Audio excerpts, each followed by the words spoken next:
Welcome back to the Trainwrecks, my panda pals. We are talking The Last Resort Tell-All Part 2. Part 1 was an absolute shit show, so I'm sure Part 2 is going to be a dumpster fire. So everybody get their marshmallows out and let's get roasting. We are back with Julia and Brandon. What actually happened with the guy?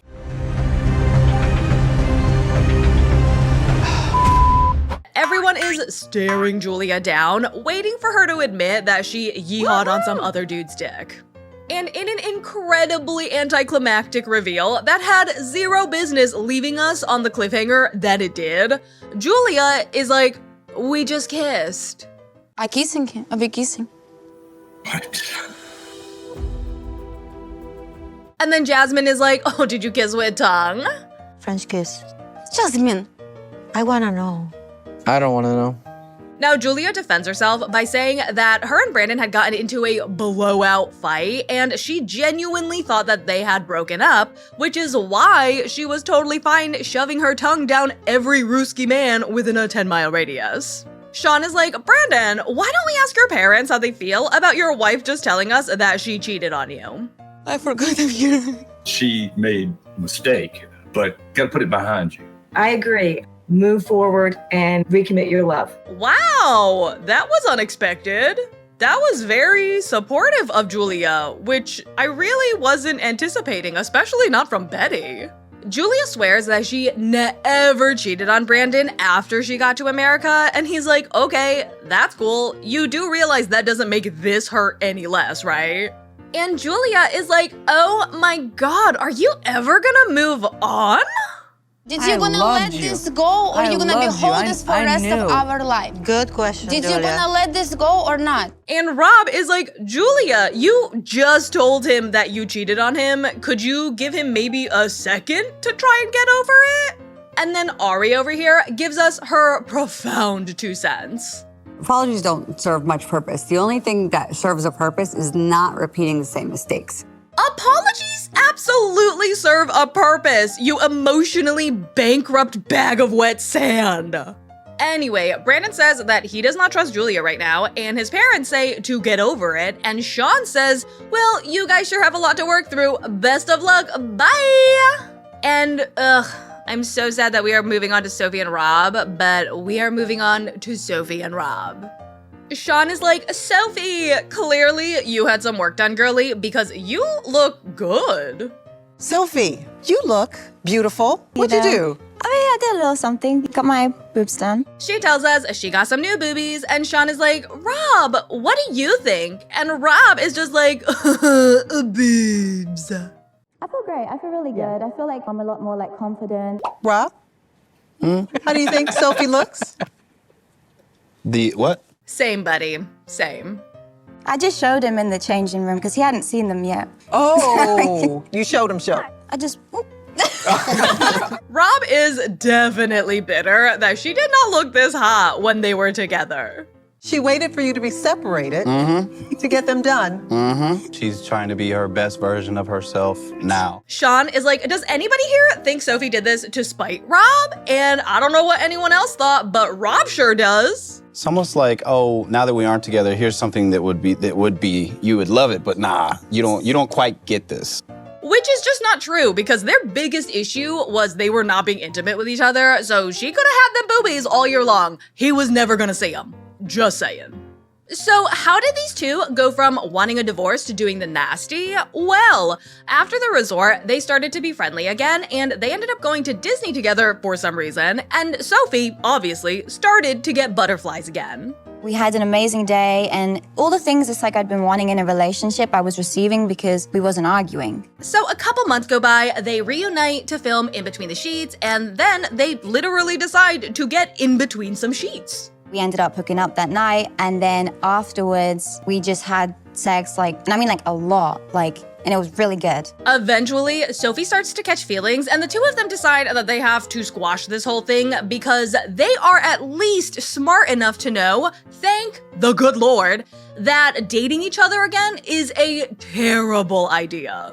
They talk about the other people that they've dated since they separated, and Rob coincidentally dated another British girl after Sophie. Sophie, did you have any jealousy? I mean, at that time when I found out we was having sex, I was like, ow, my feelings. And Sophie has dated a man with a kid and a woman with a kid. Hey, what happened with them?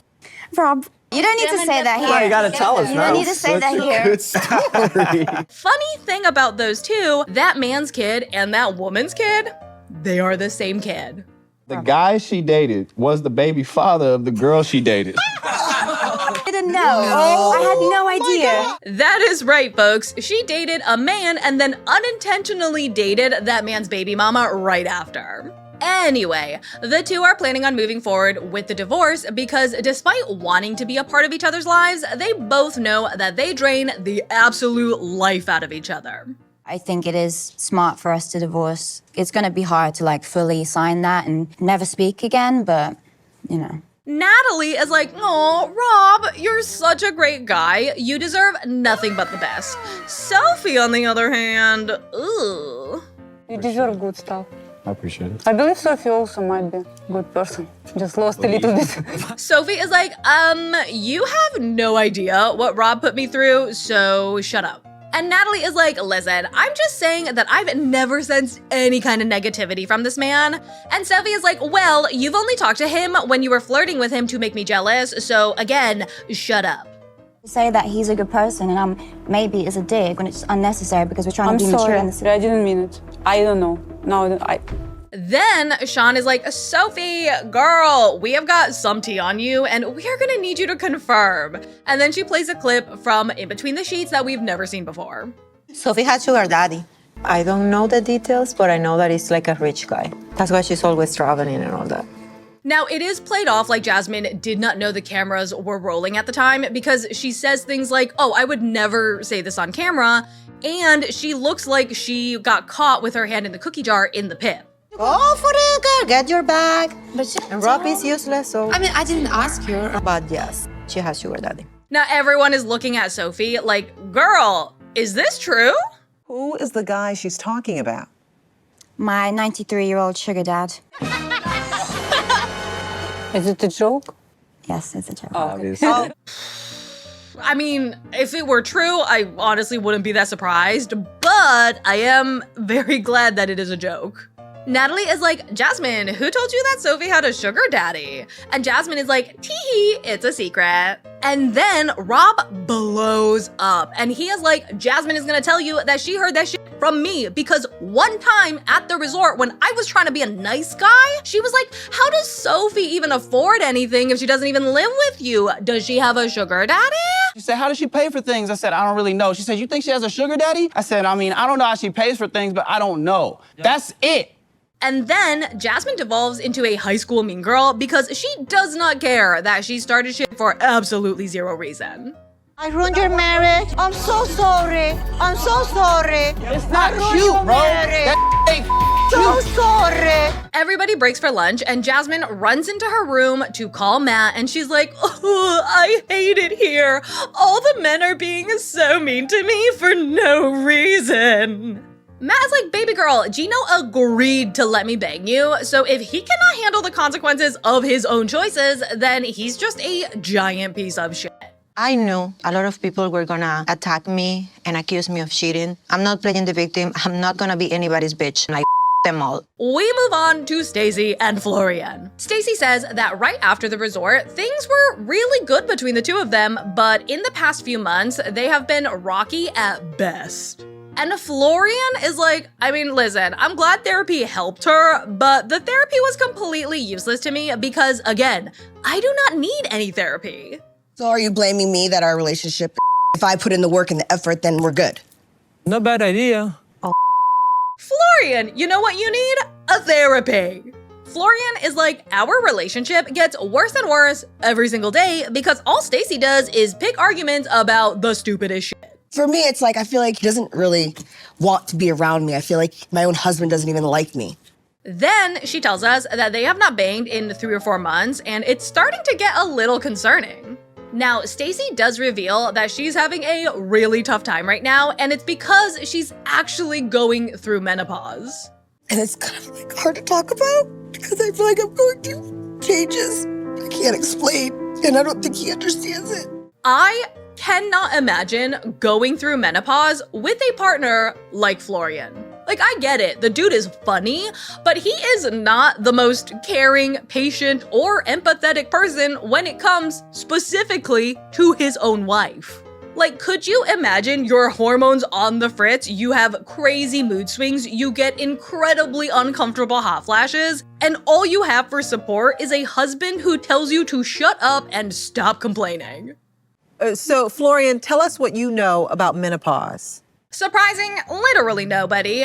Florian is like, the fuck is menopause? Can any men here explain to Florian what menopause is? And again, surprising nobody, none of the other men can really explain to Florian what menopause is and why it's causing Stacy to have such a rough time. Rob, however, does know the bare minimum that menopause has something to do with hormones. All I know is at some point in a woman's life, they go through menopause, and that has something to do with hormones and everything kind of changing for them again. Stacy is like, listen, we don't have to do all of this because, like, I'm not trying to embarrass Florian. I'm just trying to say that it's frustrating that when I am going through menopause, which is a very real thing, he just yells at me and calls me bipolar. Why is all this stuff happening? Like the foggy brain, like the weight gain. You know, he yells at me, he's like, oh, you're bipolar. I'm like, no, that's hormones. I'm not. Again, funny dude, terrible life partner. Sean brings up Florian's short and explosive temper, and they all get to revisit that time when he was all up in Jasmine's face because she dumped his drink on the ground, and when he called her a chihuahua and tells her to shut the fuck up over and over and over again. And Florian watches all this and he's like, I don't see the problem. If you don't want me to be pissed off, don't piss me off. It's pretty simple. Florian, how do you feel seeing your reactions? Is there anything that you regret? Oh no, for what? Florian is like, tell me what I did wrong, because right now, I don't see nothing. And Sean is like, okay, but you do have to admit that you get triggered very easily. And Florian is like, yeah, obviously I get triggered. If you do triggering shit, I will be triggered. You be mad, angry, chooses two things. You treat Stacy like crap, and she deserves better than that. And then Stacy is like, the way that you've reacted to Jasmine is exactly how you react to me on a day-to-day basis.